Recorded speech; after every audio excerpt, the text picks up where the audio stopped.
అందరికీ నమస్తే.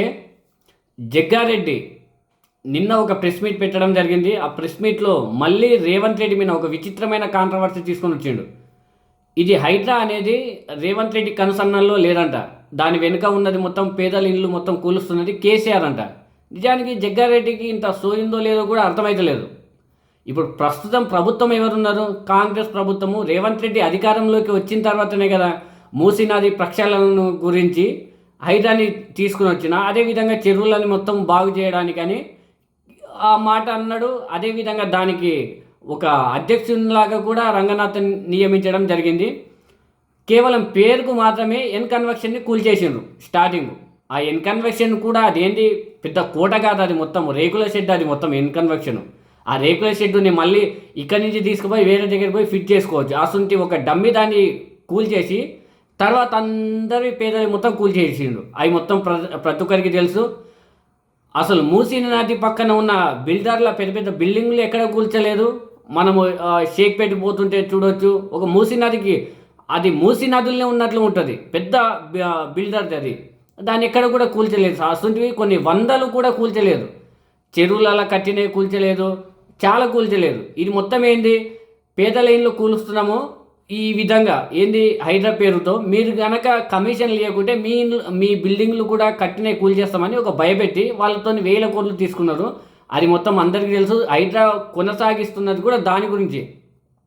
ఇది మొత్తం పక్కన పెడితే జగ్గారెడ్డి ఈ హైడ్రా వెనుక ఉన్నది కేసీఆర్ అంట. సిగ్గుచేరం నిజంగా ఉండాలి. ఇప్పుడు హైడ్రా వెనుక కేసీఆర్ ఉండి అవి మొత్తం పేదల ఇళ్ళు కూలుస్తుంటే మనం మీ ప్రభుత్వం ఏం చేస్తుంది? ఇంత ఒక పేదల ఇల్లు కూలుస్తుంటే మీరు వచ్చి అరెస్ట్ చేయాలి కదా. కూలుస్తున్నది ఎవరు, హైడ్రా పేరుతో కూలుస్తున్నది ఎవరని మొత్తం ఎప్పుడెప్పుడు ఎక్కడెక్కడ కూలుస్తుందో అది మొత్తం హైడ్రా కిందనే ఒక లిస్ట్ లాగానే ఉంది. అవే కూలుస్తున్నారు. హైడ్రా రంగనాథ్ మీ ఓడే కదా, రేవంత్ రెడ్డి మీ ఓడే కదా, మూసీ నదిని ప్రక్షాళన చేస్తాని ఈ విధంగా పేదల ఇల్లు మొత్తం కూలుస్తుండు. సిగ్గుశీలం ఉండాలి నిజంగా జగ్గారెడ్డికి. నువ్వు రేవంత్ రెడ్డిని ఏ విధంగా తిట్టినావో ప్రతి ఒక్కరికి తెలుసు. మళ్ళీ ఎమ్మెల్యేగా ఓడిపోయినావు, మళ్ళీ రేవంత్ రెడ్డి దగ్గర అంత ఇంత పేరు తెచ్చుకోవడానికి మళ్ళీ ప్రయత్నిస్తున్నావు. అన్ని కాంట్రవర్సీ మాటలు మొత్తం మాట్లాడుతున్నావు. అది ప్రతి ఒక్కరికి కూడా అర్థమవుతుంది. ఇప్పుడు హైడ్రా వెనుక కేసీఆర్ ఉంటే అరెస్ట్ చేయాలి కదా పోయి. కేసీఆర్ అసలు చెప్పడానికన్నా నోరు అసలు నిజంగా చెప్పడానికి సిగ్గుశరమే ఉండాలి నిజంగా. హైడ్రా వెనుక ఉన్నది రేవంత్ రెడ్డి బాబు.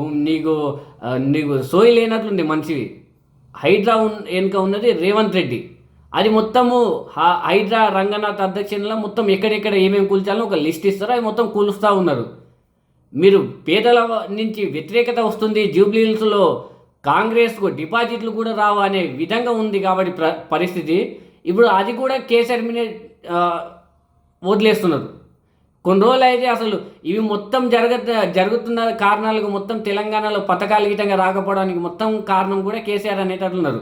ఇంకేముంది, రేవంత్ రెడ్డిని తీసేసి కేసీఆర్ని ముఖ్యమంత్రిని చేస్తే దానికి కారణం అన్న అవుతాడు. అట్లా చేయకుండా మీరు ఈ చూతే పనులు మొత్తం చేసుకుంటే ఇప్పుడు కేసీఆర్ మీద ఎట్లా అంటారు? జూబ్లీహిల్స్ ఎఫెక్ట్ ఎట్లా కనిపిస్తుందో క్లియర్గా అర్థం చేసుకోవచ్చు.